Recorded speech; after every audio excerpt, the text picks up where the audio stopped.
Le agradezco que nos tome la llamada y platique con nosotros déjeme decirle, a Francisco Rivas, que es el director general de Observatorio Nacional Ciudadano. Francisco, un gusto como siempre recibirte y que nos tomes la llamada. ¿Qué tal, Paco? Buenas noches a ti y al auditorio. A ver, de entrada te pregunto, ¿qué pasa en Veracruz? Bueno, por solamente mencionar en este caso Veracruz.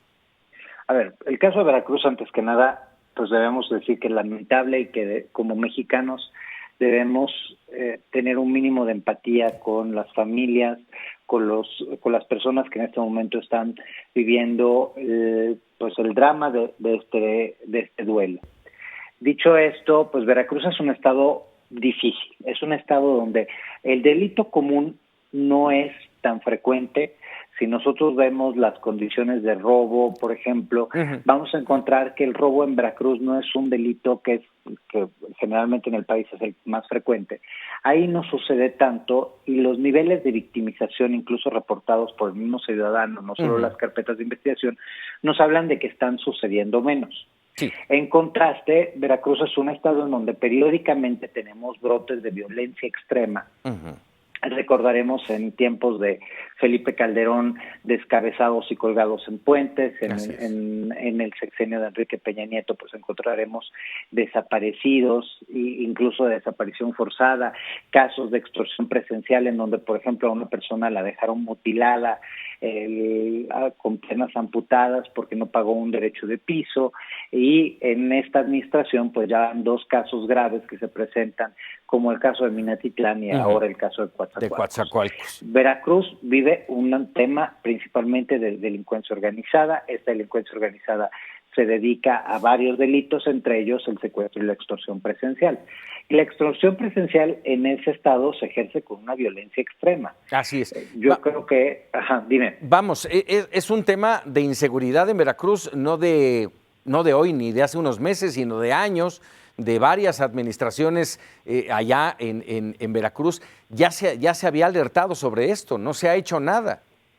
Pues no se ha hecho porque, por ejemplo, en el sexenio de Javier Duarte, una de las cosas que nosotros criticamos personalmente, tanto a él como al presidente Enrique Peña Nieto, lo dijimos directamente con ellos, fue que se tomó una decisión errónea, como fue la de subsanar la policía estatal gracias a la presencia de la Marina y del Ejército. El compromiso que tenía Javier Duarte de entregar una policía acreditable, pues lamentablemente no hicieron eso, y de hecho pues quien dirigía la policía está sumado en acciones de delincuencia. Mero discurso. Luego, sí, no es discurso, o sea, ahí sí era una persona que hoy está purgando una sentencia con evidencias de que se dedicó a desaparecer personas, con un ejercicio equivocado del recurso público. Entonces Javier Duarte entrega un estado en rodillas.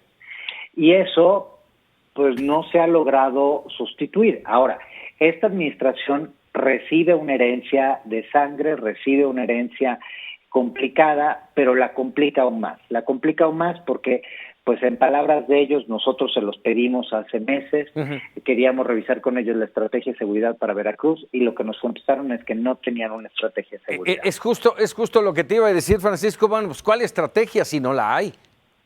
Efectivamente no la hay, y eso pues ya cuando una autoridad cínicamente te lo contesta, pues es evidentemente muy grave.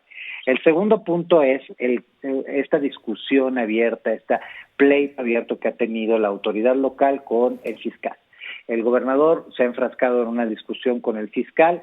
El fiscal, como sabemos, en este modelo de fiscalías tiene autonomía, pero tiene autonomía en acción, no en presupuesto. Entonces, ¿qué han hecho? Para tratar de tronarlo, le han quitado todos los recursos, lo han buscado de dimitir, destituir ilegalmente a través de un congreso del mismo partido que es el gobernador. Morena. Por último, estamos viendo, pues hoy ayer el gobernador me informa al presidente, y el presidente repite la información equivocada, que la autoridad local había liberado a al delincuente que se supone que es el autor material de los hechos, cuando después se descubre que fue la Fiscalía General de la República de esta administración quien liberó a ese delincuente. Entonces, lo que encontramos hoy es una situación absolutamente adversa, y y estos pleitos entre el fiscal y el gobernador, y en ellos sumado el presidente de la República, solo pueden debilitar el acceso a la justicia para las víctimas. Y mientras la sociedad veracruzana,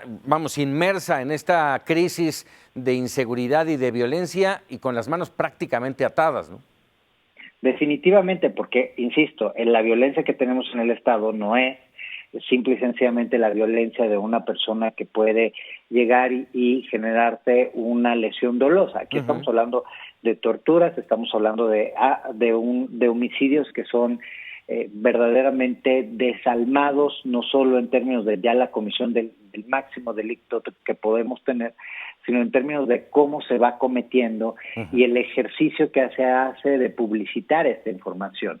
No tenemos que dejar pasar que si este magnicidio que se dio en el caso de Coatzacoalcos, pues tenía toda la intención de ser dramático cuanto es. Y lo es sin duda. Pero bueno, esto es Veracruz, Francisco, pero no nos podemos olvidar, hoy por ejemplo, no nos podemos olvidar de Michoacán, de Guanajuato, de Tamaulipas, de Jalisco, por mencionar solo algunas entidades. Pues mira, la situación es muy grave en el país y aquí de nuevo pues lamento que las decisiones políticas y las posturas políticas rebasen las decisiones técnicas. Si volteamos a ver lo que ha sucedido esta semana, nosotros recordarás que presentamos la semana pasada el análisis de los delitos en la capital y la Ciudad de México, comparada con la Ciudad de México, nunca había estado tan mal en homicidio, en robo a negocio. En contraste, y eso con los datos oficiales a la mano, en contraste el presidente sale y dice que la jefa de gobierno, reconoce a la jefa de gobierno por reducir el homicidio. ¿Cuál reducción? No hay tal reducción, eso es falso.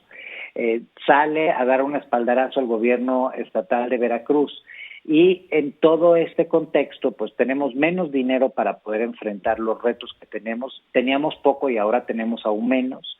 No hay evidencia de que se esté gastando menos, que haya una lógica de ahorro, simple y sencillamente hubieron recortes.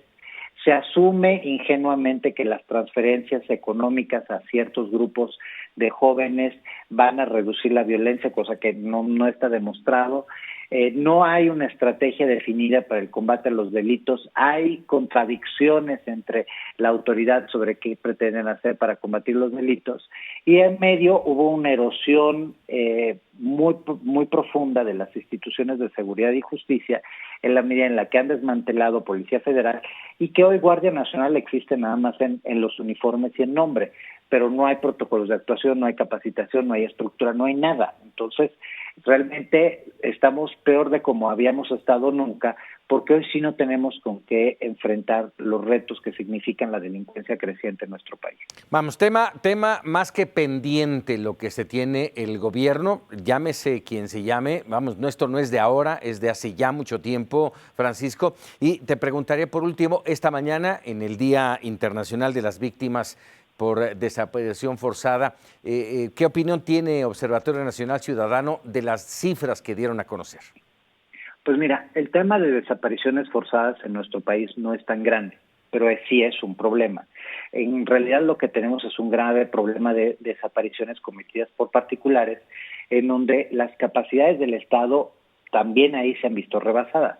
Y se ven rebasadas porque se echa a andar una ley, pero no se le da recursos a las entidades para que puedan ejercer y hacer lo propio, lo que define la ley. Porque no hay nadie que los supervise luego para ver si efectivamente han desarrollado las comisiones locales de búsqueda, los sistemas de búsqueda, el plan de búsqueda y las capacidades luego forenses para poder no solo encontrar a estas personas que han sido en muchos casos ya privadas de la vida y que aparecen sin vida a lo largo de las fosas clandestinas del país, sino que no hay una evidencia que estemos mejorando la capacidad de investigación de estos fenómenos. La cosa es gravísima y definitivamente hoy México pues enfrenta una multiplicidad de retos en materia de seguridad que no pueden ser nada más considerados políticamente, tienen que ser tomadas decisiones técnicas. Francisco Rivas, te agradezco mucho como siempre estos minutos para Mega Noticias TVC. Gracias a ustedes y buenas noches a la auditoría. Muy buenas noches, el director de Observatorio Nacional Ciudadano.